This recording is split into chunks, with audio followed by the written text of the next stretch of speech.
Quer duplicar o valor da sua assinatura? Agora assinar o Observador dá acesso a todos os conteúdos e benefícios e ainda há uma anuidade ACP Bronze grátis. Terá vantagens que vão desde plano de saúde gratuito a descontos em combustível. Esta é uma assinatura que vale por duas. Assine hoje em observador.pt com 45% de desconto. E 2.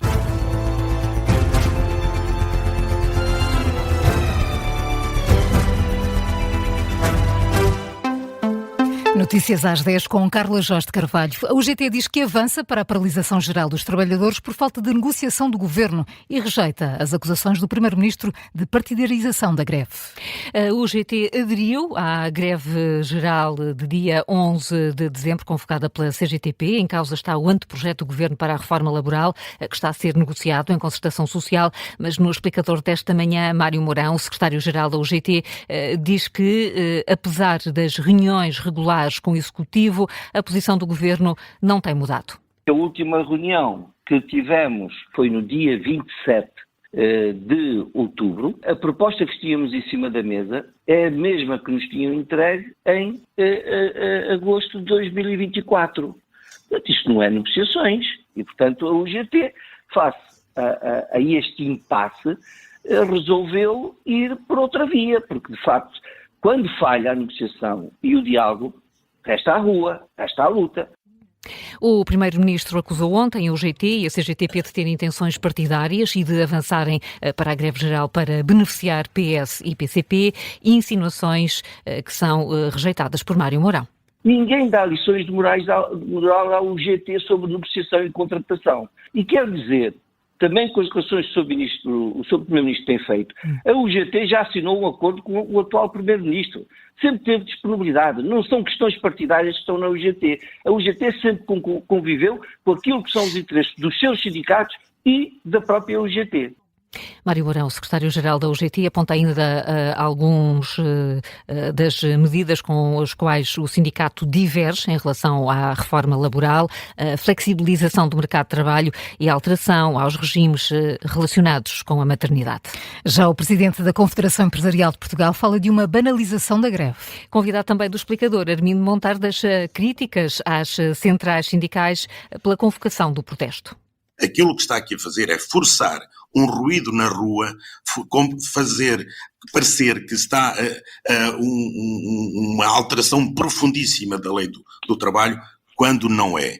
Numa altura em que a economia está quase em pleno emprego, temos um compromisso de aumentar em 4 anos 20% dos salários e estamos, neste momento, a banalizar, a criar aqui como se houvesse aqui uma ideia de uma ruptura, quando aquilo que está a fazer é equilibrar uma relação de trabalho.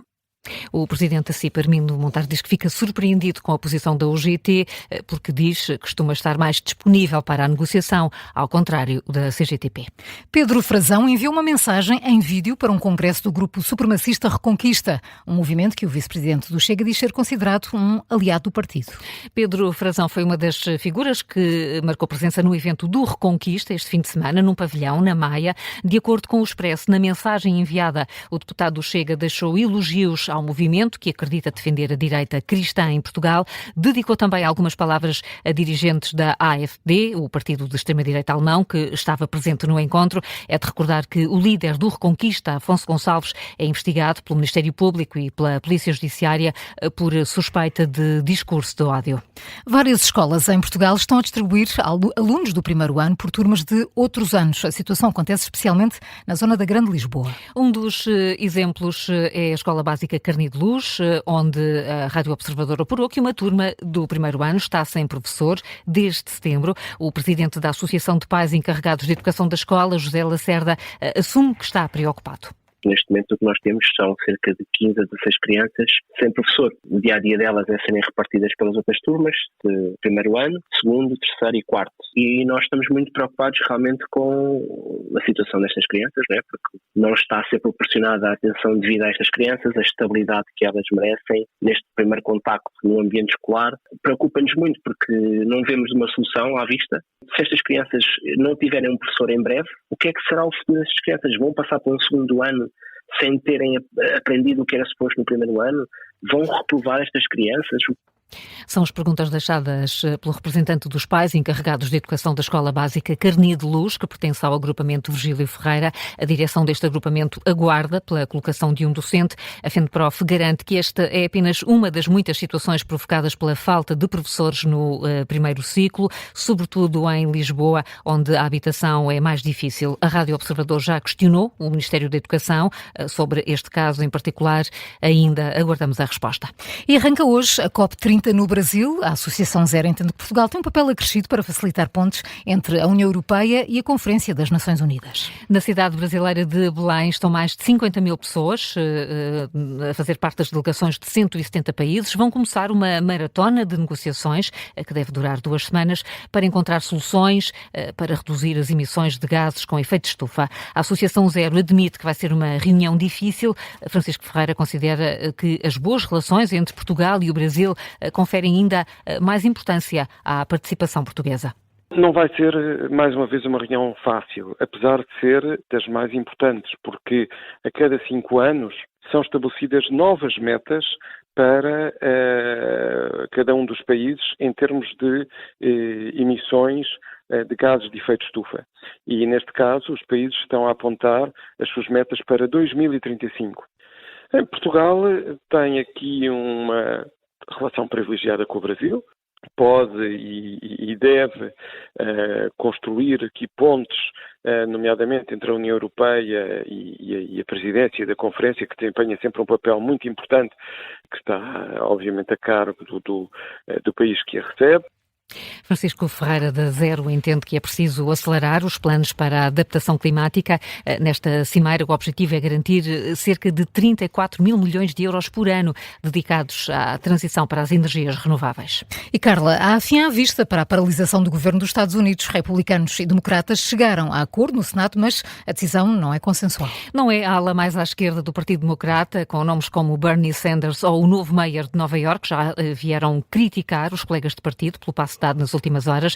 O entendimento agora alcançado vai permitir acabar com a mais longa paralisação do governo norte-americano, que começou a 1 de outubro. Vai permitir pagar salários a cerca de 650 mil funcionários públicos que estavam há mais de um mês sem receber e vai permitir também com que várias agências governamentais voltem a funcionar. A especialista em política norte-americana, Ana Cavalieri, considera que o momento mostra a divisão dentro do Partido Democrata.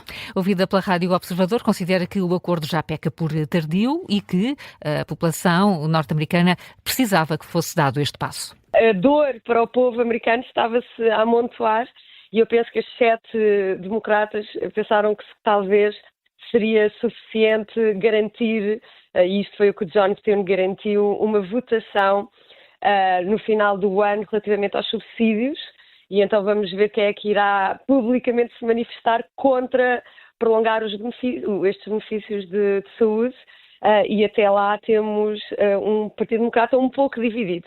Sendo certo que todos os democratas que vão a eleições para o próximo ano nas intercalares votaram contra, o que significa que os democratas pensam que na área da saúde eles têm a vantagem política.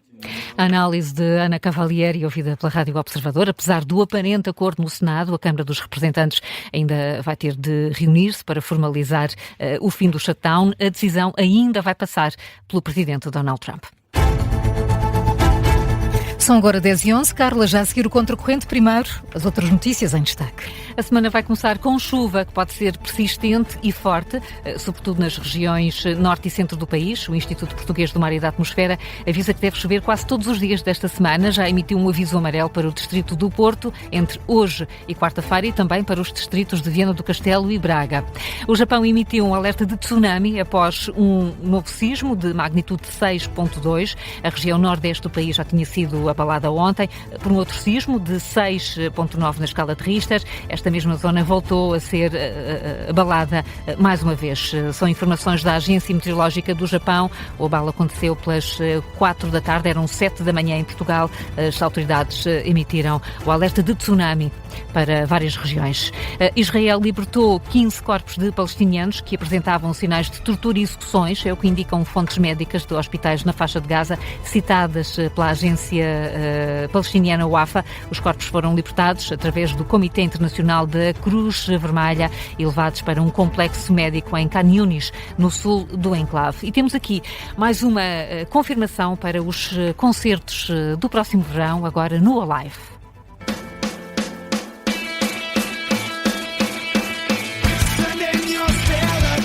Desert. De arrasar. Milénio. Perto. Excesso. Morno. Nirvana. Cor de Santa Mar do Eiras. Ou podiam ser os Foo Fighters. Era isso. Estava aqui debaixo da língua. Eu ia dizer os Irmãos Verdade. Pois é. Lamento, são só os Foo Fighters.